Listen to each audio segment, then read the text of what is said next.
पवित्रा एकादशी की कथा और उसका महत्व। भविष्योत्तर पुराण में पवित्रा एकादशी का महात्म्य भगवान श्री कृष्ण और महाराज युधिष्ठिर के संवादों में मिलता है।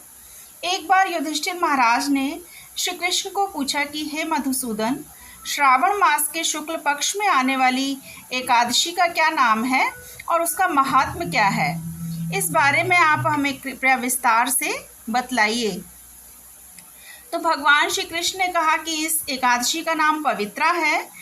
जो भी इस व्रत की महिमा को श्रवण करेगा उसे वाजपेयी यज्ञ के फल की प्राप्ति होगी।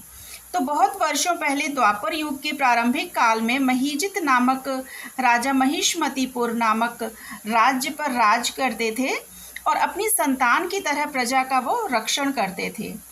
एक बार उन्होंने प्रजा को राजसभा में बुलाया और कहा कि प्रजाजन, मैंने कभी किसी प्रकार का पाप कर्म नहीं किया, अन्याय से कभी धन ग्रहण नहीं किया, प्रजा पर अन्याय नहीं किया, ब्राह्मणों की अथवा देवताओं की संपत्ति कभी नहीं छीनी।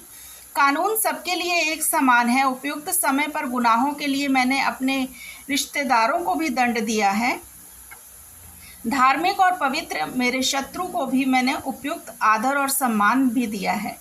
हे ब्राह्मणों, इस धार्मिक मार्ग का आचरण करते हुए भी मुझे पुत्र प्राप्ति नहीं हुई। कृपया इस पर आप विचार करके मुझे मार्गदर्शित करें। तो राजा का कथन सुनने के पश्चात सभी ब्राह्मणों ने इकट्ठा होकर विचार किया और अनेक आश्रमों को भेंट देते हुए भूत, वर्तमान और भविष्य जानने वाले ऋषियों को इसका कारण पूछने का निर्णय लिया। तो इसलिए उन्होंने वन में जाकर अनेक आश्रमों को भेंट दी। अंत में भ्रमण करते हुए वे लोमश ऋषि के पास पहुँचे। वे बहुत ही कठोर तपस्या कर रहे थे। उनका शरीर आध्यात्मिक था।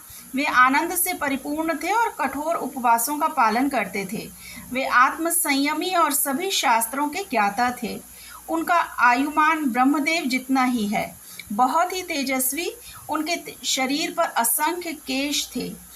जब ब्रह्मदेव का एक दिन अर्थात एक कल्प होता तो उनके शरीर का एक केश गिर पड़ता, इसलिए उन्हें लोमश कहा जाता था। वे त्रिकालज्ञ थे। लोमश ऋषि को देखकर आनंदित हुए राजा के सलाहकारों ने नम्रतापूर्वक कहा कि हमारे उत्तम भाग्य से ही आप जैसे महात्मा के दर्शन हुए हैं। लोमश ऋषि ने पूछा कि आप सभी कौन हैं और यहाँ आने का प्रयोजन क्या है और मेरी स्तुति करने का कारण क्या है?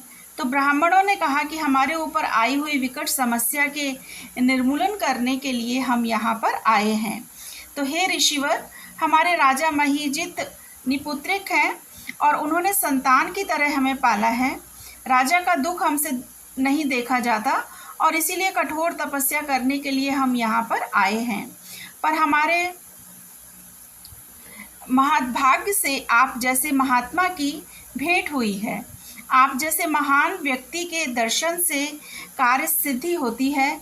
हे द्विजवर, हमारे निपुत्र राजा को पुत्र होने के लिए आप हमें कृपया उपाय बतलाइए। तो यह सुनते ही लोमश ऋषि ध्यानस्थ हो गए और महीजित राजा के पिछले जन्म का वृत्तांत जानकर कहने लगे कि यह राजा पिछले जन्म में वैश्य था। व्यापार के लिए एक गांव से दूसरे गांव भटकता था। एक बार घूमते हुए वह प्यास से व्याकुल हुआ। उस दिन द्वादशी थी। प्यास से व्याकुल घूमते हुए एक तालाब के पास पहुँचे।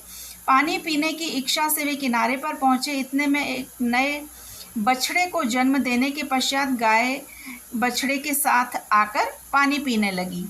उन्होंने फौरन उसे दूर करके खुद पानी पीने लगे। यह बड़ा पाप उनसे हुआ है।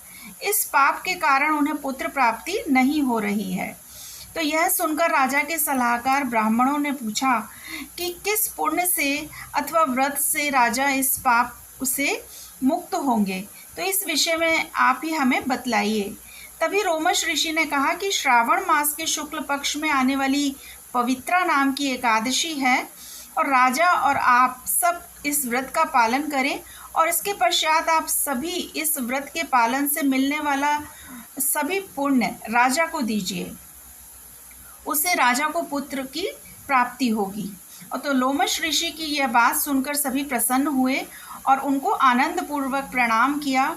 राजा के पास सभी लौट आए और सारा वृत्तांत राजा को कह सुनाया। तो राजा ने भी आनंद से सभी प्रजा के साथ पवित्र एकादशी का पालन किया और द्वादशी के दिन सभी ने व्रत के प्रभाव से प्राप्त हुआ पुण्य राजा को प्रदान किया।